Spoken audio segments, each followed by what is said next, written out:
Hello everyone, আজকে চলে আসলাম ছাদে পাখির খাবার নিয়ে। না, মুই তো বরিশালরা, মুই একটু বরিশালের ভাষায় কথা বলি। সরি, আবার শুদ্ধ ভাষা চলে আসছে, কারণ পিওর বরিশাল্লা ভাষা আমার মুখে আসে না। তারপর আমি ট্রাই করব। তো ছাদে চলে আসছি।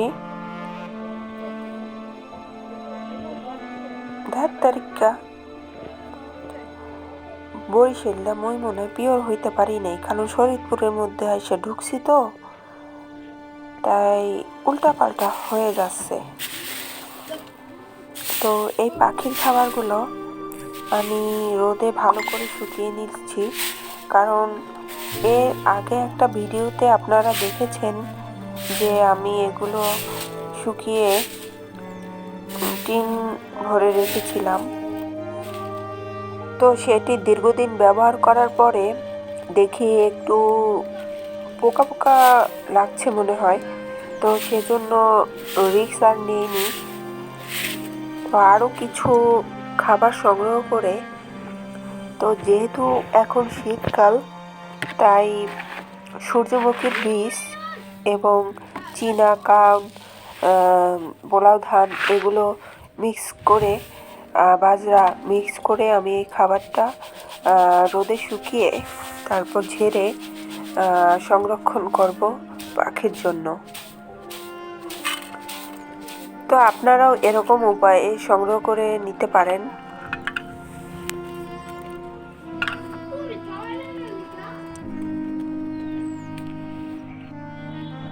পাখিকে সুস্থ রাখতে খাবার সবসময় পরিষ্কার এবং ঝেড়ে ধুলা মুক্ত করে রাখতে হবে, নতুবা পাখি অসুস্থ হয়ে যাবে।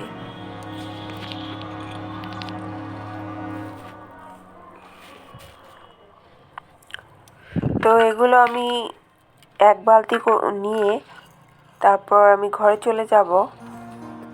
আপনাদের দেখাবো আজকে আমার পাখির কন্ডিশন। এখানে দেখছেন 6টি বাচ্চা। এগুলো আমার এক পেয়ারের বেবি, একসাথে 6টা হয়েছে। তো দুটোকে আমি আলাদা করে হ্যান্ড ফিডিং করে দিয়েছিলাম। তো 2-3 দিন আলাদা থাকার জন্য ওরা ওদের অনেক কি বলবো, ওদের ঠোকরায়।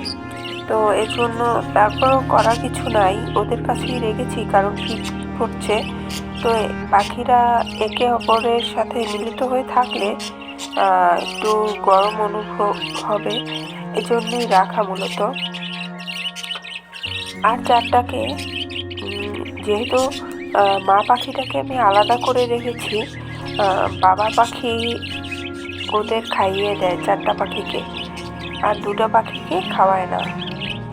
তো আমি ওই 2টা বাচ্চাকে নিজেই খাইয়ে দেই। এভাবেই ওরা বড় হচ্ছে। তো ওরা সেলফ ফিডিংয়ে চলে আসলে আমার চিন্তা মুক্ত হয়ে যাব আমি। তো আপনারা আশীর্বাদ করবেন ওরা যেন দ্রুত বড় হয়ে ওঠে। মা পাখিটাকে আমি আলাদা করেছি আজকে 8 দিন। তো আরও 7 দিন চলে গেলে আমি ওদের আবার আলাদা করে দেব বেবিকে। তখন আশা করি বেবিগুলো নিজেই সেলফ ফিডিং হয়ে যাবে।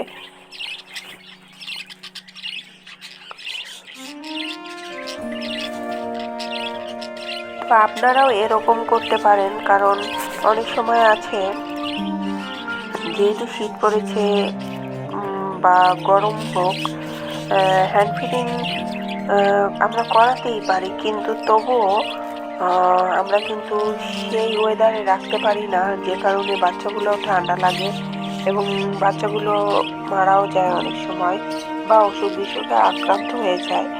তো ওই মা পাখি বাবা পাখি যদি এই দানাটা খাওয়ায় সেক্ষেত্রে অনেকটাই ওদের অসুস্থ হওয়ার চান্স খুবই কম থাকে।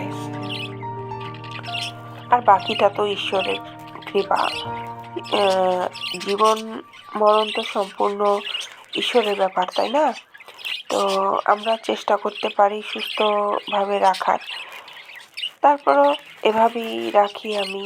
আর এর পূর্বে আমি হ্যান্ড ফিডিং করি, অনেক বেবি আমি বড় করেছি। আমার অ্যাভিয়ারে যত বাচ্চা ছিল, আমার এমন কোনো বাচ্চা নেই যে আমি হ্যান্ড ফিডিং না করিয়েছি। কারণ তখন বুঝতে পারিনি যে হ্যান্ড ফিডিং মানে করিয়েছি, কারণ মা পাখি বা বাবা পাখি ওই বাচ্চাগুলোকে আক্রমণ করে, তাই মানে ডিম পাড়ার জন্য তারা বেবিগুলোকে খাওয়ায় না, এজন্য আমি হ্যান্ড ফিডিং করিয়েছি। কিন্তু এবার এসে একটা বুদ্ধি হলো যে আমি বেবিগুলো মা পাখি যখন ডিম পাড়ার মুডে চলে আসবে, হাঁড়ি পরিষ্কার বা মানে আমি মানে যতটুকু তার চলাচল দেখে বুঝতে পারবো যে সে বেবি আবার ডিম পাড়বে, সেক্ষেত্রে আমি মা পাখিটাকে আলাদা করে দেবো। অথবা আমি খেয়াল রাখবো যে কোন মা না বাবা বাচ্চাদের খাওয়ায় বেশি বা ঠোকরায় না, সেটা খেয়াল রেখে সেই পাখিটাকে বেবিদের কাছে রেখে অন্য পাখিটাকে আলাদা করে দিতে হবে। তো এটাই আমি এই ভিডিওতে বোঝানোর চেষ্টা করছি, এবং খাবারটা কীভাবে সংরক্ষণ করতে হবে সেটা আমি আপনাদের দেখিয়েছি। তো আশা করি কিছু হলেও আপনারা উপকৃত হয়েছেন। তো আপনারা চেষ্টা করবেন এভিয়ারি মোটামুটিভাবে পরিষ্কার রাখার। দেখুন বেবিগুলো মানে খাবার ছিটিয়ে, মানে খাবার খেতে পারে না, কিন্তু তারা পাক দিয়ে খাবার ছিটিয়ে ট্রেটা আবার ময়লা করে ফেলেছে। তবে এটা নো প্রবলেম, তবে ওদের পটি যদি অতিরিক্ত হয়ে যায় তখন অবশ্যই পরিষ্কার করে দিবেন। এই হচ্ছে আমার আর এক পেয়ার, যে কিনা 6টা ডিম পেড়েছে, 4টি ফুটিয়েছে।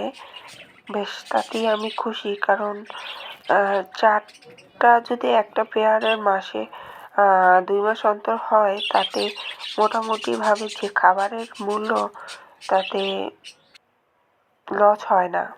ধন্যবাদ সকলকে, পাশে থাকবেন এই চ্যানেলের।